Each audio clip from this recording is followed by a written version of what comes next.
Bonjour à tous, chers chercheurs de vérité. Bienvenue dans cet espace où la pensée se libère des contraintes habituelles. Je m'appelle Mohamed Mustafa Bachogo et j'ai l'immense honneur d'être le père fondateur d'une toute nouvelle école de pensée, d'une toute nouvelle philosophie que j'ai nommée, que j'ai baptisée le non-définitionnisme. Aujourd'hui, dans cette vidéo, je vais vous parler du cerveau trompeur et de sa capacité justement à nous duper littéralement. Alors, accrochez-vous et préparez-vous comme d'habitude à sortir des sentiers battus et à repousser les limites de la réflexion toujours plus loin.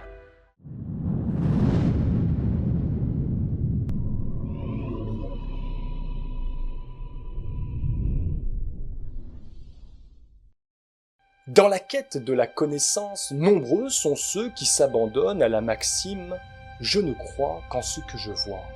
Or, une telle assertion, une telle affirmation, bien que séduisante, par sa simplicité et sa logique apparente, doit être examinée à mon sens à la lumière de nos connaissances actuelles sur le cerveau. Affirmer ne croire qu'en ce que nous voyons revient à dire quelque part que nous ne croyons qu'en notre cerveau. Mais dans les méandres du cerveau, la réalité objective et la fiction subjective se confondent et s'entremêlent pour former une réalité parallèle totalement déconnectée de la vraie réalité. Et contrairement à ce que nous pensons ou croyons, le cerveau ne parvient à saisir de la réalité qu'une infime fraction. Et dans sa tentative de compréhension du monde, il se trompe fréquemment. Cela fait écho à l'allégorie de la caverne de Platon. Ne trouvez-vous pas? Où des prisonniers, impuissants et enchaînés, sont condamnés à errer à l'intérieur d'une grotte, ou plutôt, devrais-je dire, à regarder la danse des ombres projetées sur les murs de leur caverne, ou peut-être même sur les murs restreints de leur esprit. Tout ce qu'ils connaissent de la réalité se résume donc à ce spectacle des ombres qui n'est en fait qu'un tissu de mensonges, un ramassis de conneries, pardonnez-moi l'expression, car au-delà de leur monde miniaturisé, insignifiant, restreint, il existe un univers aux possibilités infinies et inimaginables. Vous savez, la plupart des êtres humains se complaisent à vivre noyés dans une sphère idéologique. Mais soyons un peu humbles, peut-être sommes-nous nous-mêmes prisonniers de nos propres constructions mentales et captifs d'une réalité générée par notre cerveau. Et comme dans le film Matrix, l'idée que nous vivons dans une simulation soulève des questions dérangeantes et nous pousse à interroger la réalité, voire la nature même de notre existence. Et vous savez, ceux qui sont pourtant les plus à même d'interpréter, de comprendre mieux notre monde, notre réalité, ne le sont en fait guère. Il ne sert à rien donc de se tourner du côté des érudits, des scientifiques, des philosophes. La réponse est un zéro absolu. Personne n'a de réponse à fournir qui soit vraie. Les scientifiques athées et les sceptiques, souvent perçus comme les champions de la rationalité, érigent leur vision du monde sur des fondations fragiles. Des fondations qui reposent essentiellement sur les données transmises par leur cerveau. Mais cette confiance aveugle dans la donnée peut être ébranlée de 1000 manières. Le cerveau, loin d'être une caméra objective, se présente plutôt comme un interprète créatif de la réalité. Il ne perçoit pas le monde de manière neutre et fiable. Plutôt, il le perçoit à travers un prisme complexe qui est directement influencé par tout un tas de filtres. Des filtres biologiques, des filtres psychologiques, des filtres idéologiques. des filtres sociologiques, etc. Qu'est-ce qui est vrai? Qu'est-ce qui est faux? Comment distinguer, partager le souvenir issu du monde onirique et le souvenir issu du monde physique? Notre hippocampe dans le cerveau, siège de la mémoire sémantique, gardien par excellence de la mémoire, se révèle être plutôt un gardien totalement fallacieux. Nos souvenirs sont fragiles, nos souvenirs sont manipulables à loisir et peuvent être altérés de mille et une façons par des suggestions, des événements de la vie, des circonstances spécifiques. Les drogues, par exemple, peuvent perturber littéralement nos fonctions cognitives et nos perceptions en engendrant des artifices visuels hyper sophistiqués. Et même sans substance psychédélique, le cerveau peut être trompé de bien des façons, à travers des illusions d'optique qui peuvent déformer notre spectre visuel et nous faire comprendre quelque part que ce que nous voyons n'est pas vrai. Des expériences comme les escaliers de Penrose ou encore des illusions géométriques peuvent mettre en évidence les limites de nos capacités sensorielles, d'ailleurs souvent tissées de contradictions. Et même dans la nature, avec les mirages dans le désert ou les ombres dans la pénombre, qui nous susurrent, nous murmurent à l'oreille toujours la même chose. Ce que tu vois n'est pas une copie conforme de ce qui est vraiment. Et plus près de nous, les effets spéciaux produits dans les films de science-fiction ou des tours de magie réalisés par un prestidigitateur qui nous laisse sans voix et défie toujours plus la logique du réel, nous captivent comme des enfants. Mais lorsque nous changeons de point de vue, ou lorsque le tour nous est révélé, le subterfuge, la machinerie ne prend plus. Et un autre exemple, lorsque nous regardons notre téléphone ou la télévision, en fait, nous fixons un écran de lumière qui, en cascade, déclenche en nous un film mental. La réalité que nous percevons n'est peut-être pas la réalité.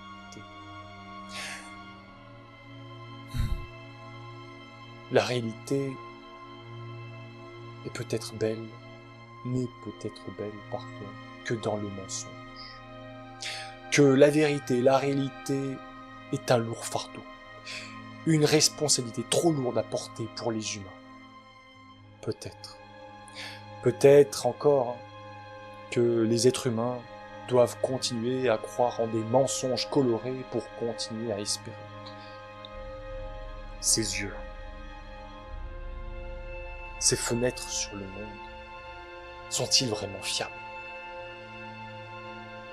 Pourquoi persistons-nous à nous reposer sur ces yeux alors que ces mêmes fenêtres peuvent être des trompe-l'œil? Peut-être que la vraie réalité se dérobe constamment sous notre esprit et demeure un mystère caché derrière un immense voile d'illusions. Devrions-nous alors continuer à marcher à l'aveugle? Ou apprendre à diriger notre regard, notre attention différemment et remettre en question tout ce que nous voyons. Tout ce que nous voyons. Allez, il est temps pour moi de vous présenter une liste non exhaustive, non complète d'illusions d'optique. Mais si vous avez déjà connaissance de ces illusions visuelles, je vous invite à passer directement à la deuxième partie. Et justement, dans la deuxième partie, je mets en évidence d'une manière inédite, originale, les limites de nos capacités sensorielles en les comparant à celles des animaux, la faune. Et dans une dernière partie, la troisième, qui est peut-être d'ailleurs la plus intéressante de toutes, je montre que notre expérience sensorielle de la réalité est très limitée en m'appuyant cette fois sur des expériences sociales très célèbres. Allez, on commence avec les illusions donc d'optique.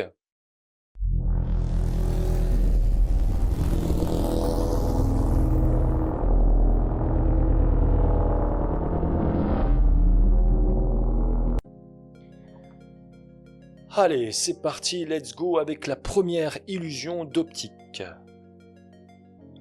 L'escalier de Penrose. L'escalier de Penrose, c'est une représentation en 2 dimensions d'un escalier accomplissant 4 changements de direction à angle droit.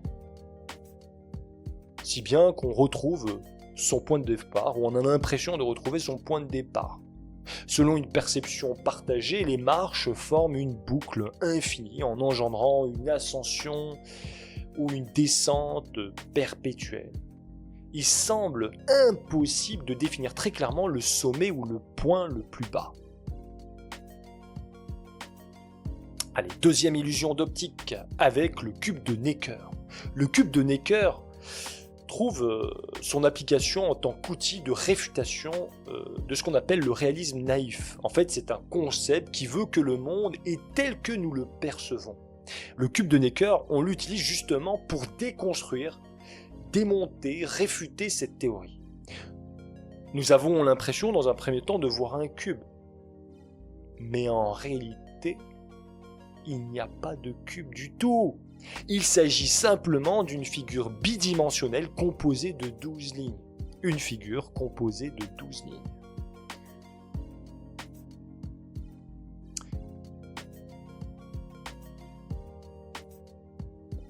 Le triangle de Canizar. Lorsque nous percevons une figure illusoire, nous l'interprétons inconsciemment en fonction de nos expériences antérieures. Ah, cette illusion d'optique, elle est très très connue. La spirale d'Opar. Cette illusion crée une illusion de mouvement en utilisant des motifs géométriques. Bien qu'elle soit en réalité statique, notre cerveau interprète les motifs de manière à percevoir un mouvement rotatif, créant ainsi une expérience visuelle trompeuse. L'illusion de Ponzo. C'est une tromperie visuelle où des lignes parallèles semblent converger ou diverger en fonction d'éléments contextuels, créant ainsi une distorsion de la perception de la taille. L'illusion des rings est une illusion visuelle où des lignes droites paraissent courbées ou pivotées autour d'un point central, induisant ainsi une perception faussée de la géométrie de l'image. Ah, j'aime bien celle-ci, l'illusion des points noirs. Je vous laisse regarder. Et vous savez quoi ? Il n'y a pas de points noirs entre les carrés. Ils ne sont pas vraiment là. Votre cerveau les perçoit. Il s'agit d'une illusion de couleur. Et pour vous en convaincre, il suffit simplement de fixer une zone blanche entre 4 carrés. Et qu'est-ce que vous remarquez ? Bien que cette zone est d'une blancheur immaculée, d'une blancheur parfaite. Et pourquoi cela se produit-il ? Lorsqu'on se concentre bien, nous mobilisons la zone centrale de la rétine, qui abrite les cellules de la fovea, effectuant ainsi une correction automatique de notre vision. La zone nous semble blanche, car nous excluons l'environnement qui nous a initialement trompés.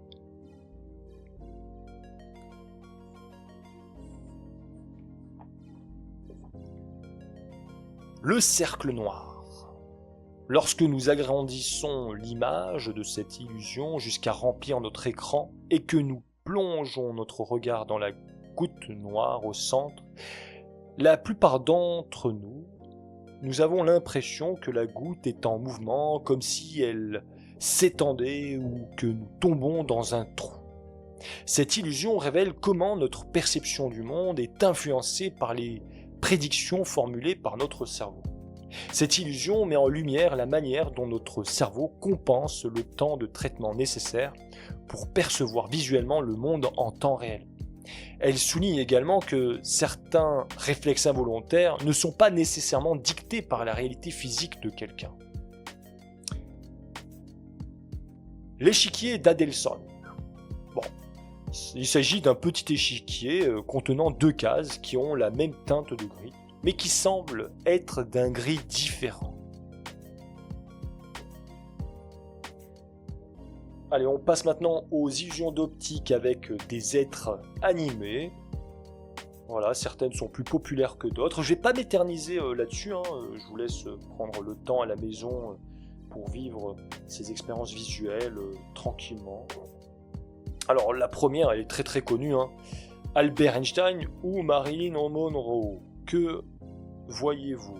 Regardez de près, puis regardez de loin. Ici, combien d'animaux voyez-vous? Regardez attentivement. Que voyez-vous exactement? Lequel de ces 2 messieurs descend ou monte? Comment expliquez-vous qu'un tel soit aussi grand par rapport à un autre? Comment nommer la couleur d'une encre donnée lorsque le mot lui-même représente une couleur différente? Et enfin, ma préférée, très très puissante, que j'ai testée de nombreuses fois et qui laisse souvent une marque indélébile dans l'esprit. Fixez attentivement cette image pendant 1 minute. Ne détournez pas votre regard. Fixez pendant 1 minute cette image. Puis, regardez le plafond. Dites-moi ce que vous voyez. Vous avez vu, c'est impressionnant. Waouh!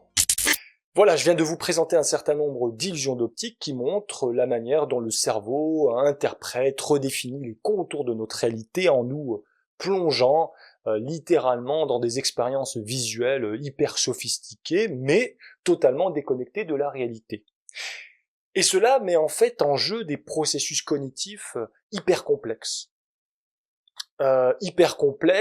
Qui peuvent s'expliquer à cause de conflits d'informations notamment.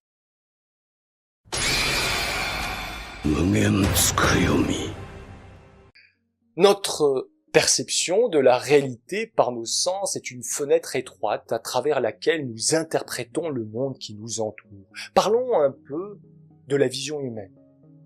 Nous percevons un spectre limité de longueur d'onde, de lumière visible, ce qui nous permet d'apprécier, de voir les couleurs de l'arc-en-ciel et bien d'autres choses.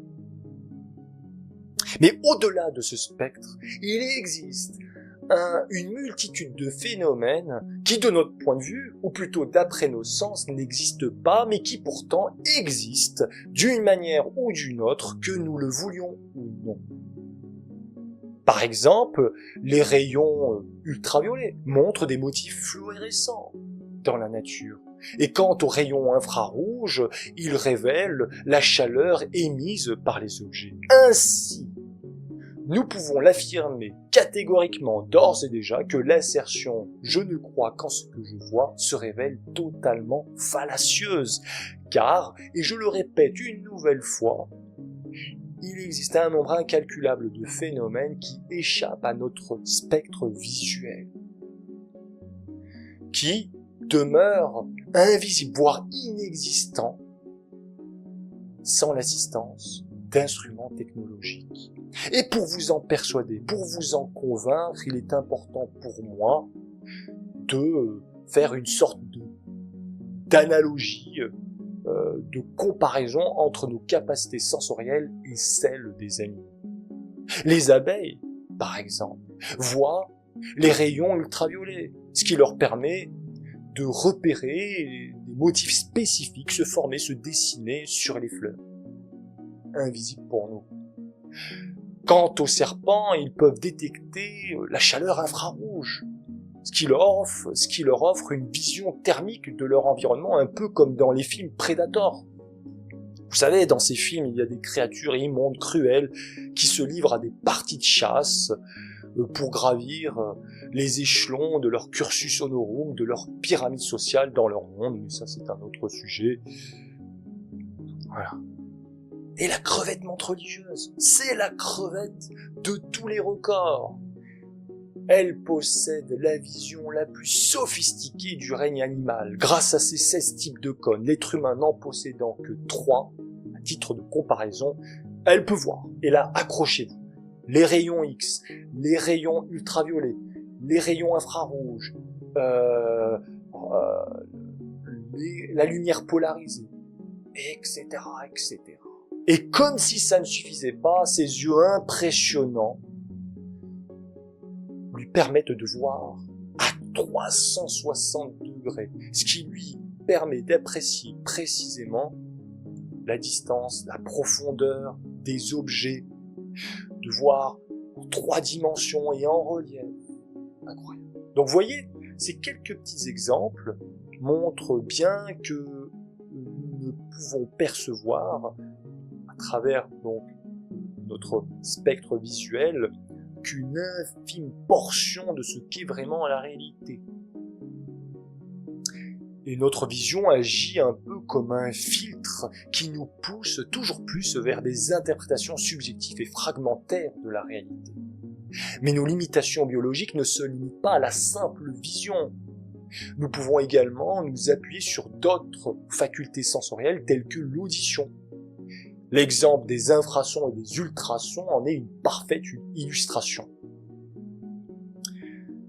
Les infrasons, ou sons de basse fréquence, c'est-à-dire qui se situent en dessous de la gamme d'audition de l'être humain, ne sont perceptibles que par certaines espèces animales comme les éléphants. Et dit-on, ils entendent les nuages. Ces fréquences peuvent être également produites naturellement par des phénomènes naturels tels que des tempêtes, des tremblements de terre, ou encore des sources lumineuses telles que des machines industrielles.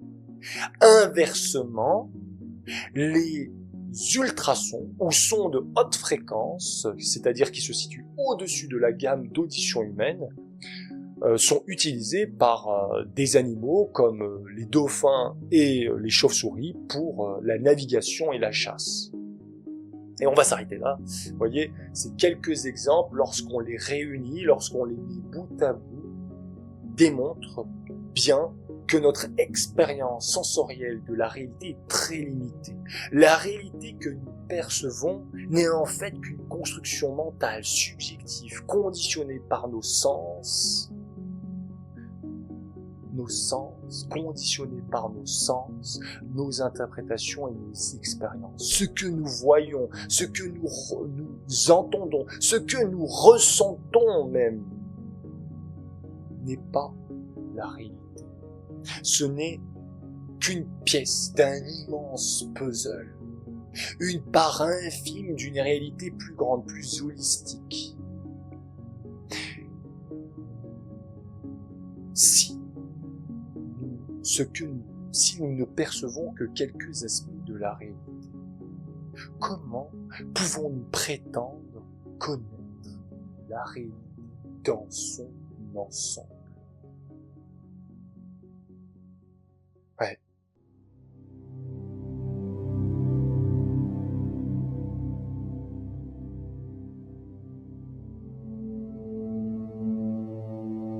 En psychologie sociale, des expériences très célèbres ont permis de montrer que nos décisions peuvent être influencées ou modifiées sous l'effet de la pression sociale, au grand dam, au grand malheur de la rationalité.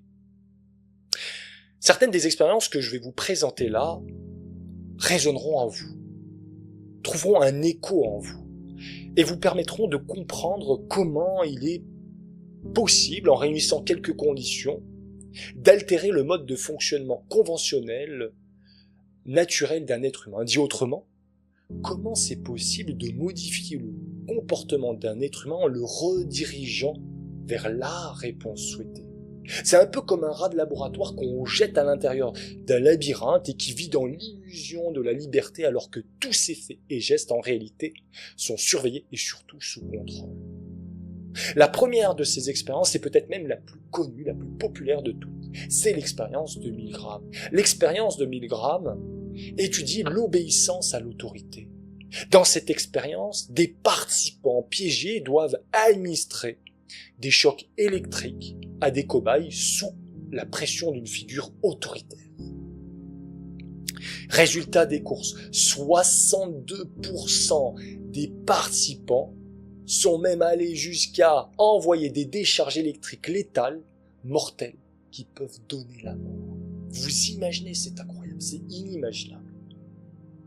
Cette expérience de Milgram a permis de comprendre comment, lors de la Deuxième Guerre mondiale, des êtres ordinaires comme vous et moi ont pu conduire d'autres êtres humains à une mort certaine. Et parmi ces êtres humains, des enfants, des femmes, des personnes âgées. Deuxième expérience, l'expérience de la prison de Stanford, qui est une simulation de l'environnement carcéral et qui a permis de montrer cette fois comment le fait d'attribuer des rôles sociaux, ici prisonniers ou gardiens, peut conduire à des comportements extrêmes. C'est le psychologue Zimbardo qui est à l'origine de cette expérience, qui a d'ailleurs mené lui-même les opérations. Initialement, l'expérience devait durer 2 semaines, mais elle sera arrêtée de manière prématurée au bout de 6 jours, car la situation, dit-on, est devenue si critique, si incontrôlable, qu'il a bien fallu interrompre l'expérience. Effectivement, sur les 50 participants, une seule personne était restée lucide et qui était contre la poursuite de l'expérience. Zimbardo lui-même avait littéralement oublié que c'était une expérience. Il se prenait pour le directeur du centre pénitentiaire. Les acteurs qui jouaient le rôle de prisonniers se prenaient pour des prisonniers. Les participants qui jouaient le rôle de gardiens, ils se prenaient vraiment pour des gardiens. Résultat, plusieurs personnes sortiront de cette expérience littéralement traumatisées. Allez, une autre expérience un peu différente cette fois, l'expérience de la conformité de H, qui a permis de montrer comment la pression exercée par le groupe peut modifier, influencer des indigents, les dirigeants, vers des décisions irrationnelles totalement déconnectées de la réalité objective. Et à se conformer donc aux opinions du groupe, et même si ce dernier fournit des réponses erronées. Qu'est-ce que ça veut dire ? Ça veut dire que même si le groupe a faux, l'individu décide de suivre le groupe. Qu'est-ce qui peut expliquer ce conformisme ? En réalité, ce besoin de conformité semble profondément enraciné dans notre biologie et dans notre histoire évolutive. Si l'on remonte à l'époque de nos ancêtres chasseurs-cueilleurs, leur survie dépendait effectivement du groupe. En effet, dans un environnement hostile, être isolé était synonyme de mort certaine. Face à des prédateurs plus grands, plus forts, plus rapides et mieux armés naturellement que nos ancêtres primates, l'appartenance à un groupe constituait la garantie de la survie par excellence. Cette nécessité de se conformer au groupe pour éviter l'exclusion s'est probablement ancrée dans nos instincts au fil des millénaires. Et à force de répéter mécaniquement ces comportements encore et encore, la tendance à la conformité a survécu jusqu'à nos jours. Néanmoins, il est important de préciser que cette inclinaison n'est pas absolue. Il existe des exceptions. Certains individus, certaines personnes, dotées d'un esprit de leader, ou habités par des valeurs supérieures parviennent à hacker leur code source, à transcender cette mécanique primitive presque automatique. Ces personnes sont incroyables et si singulières, car elles arrivent en fait à neutraliser les fonctions primitives de leur nature animale.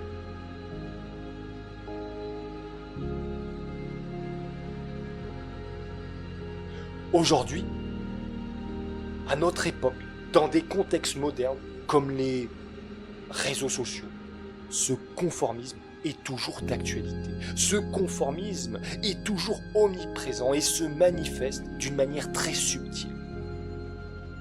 Par exemple, une vidéo de grande qualité peut passer inaperçue si elle ne reçoit pas un certain quota de j'aime ou de commentaires initiaux. Ce phénomène s'explique par une sorte de validation sociale collective. En effet, les humains sont naturellement plus enclins à interagir avec un contenu si il sent que d'autres l'ont déjà fait valider avant lui. Bref, comprenez simplement que les plateformes modernes exploitent cette tendance ancestrale à une échelle numérique. Et plus près de nous, des expériences sociales menées dans la rue ont permis de comprendre comment le comportement des individus peut être influencé, cette fois par des stimuli sociaux spécifiques. Par exemple, la provocation délibérée, maquillée sous forme d'insultes, peut être instrumentalisée dans un premier temps pour capturer de l'attention, puis par la suite obtenir un comportement spécifique. Dans une situation concrète, voici un clown de rue, dont l'objectif est d'enrôler des passants à son jeu. Ensuite, les participants doivent essayer de viser une cible qui va actionner une sorte de mécanisme, un levier pour être plus précis, qui va plonger notre clown dans un bassin rempli d'eau. Dans la première partie de l'expérience, qu'est-ce qu'on constate? Eh bien que personne ne manifeste de l'intérêt pour ce jeu, il faut le reconnaître, stupide et grotesque.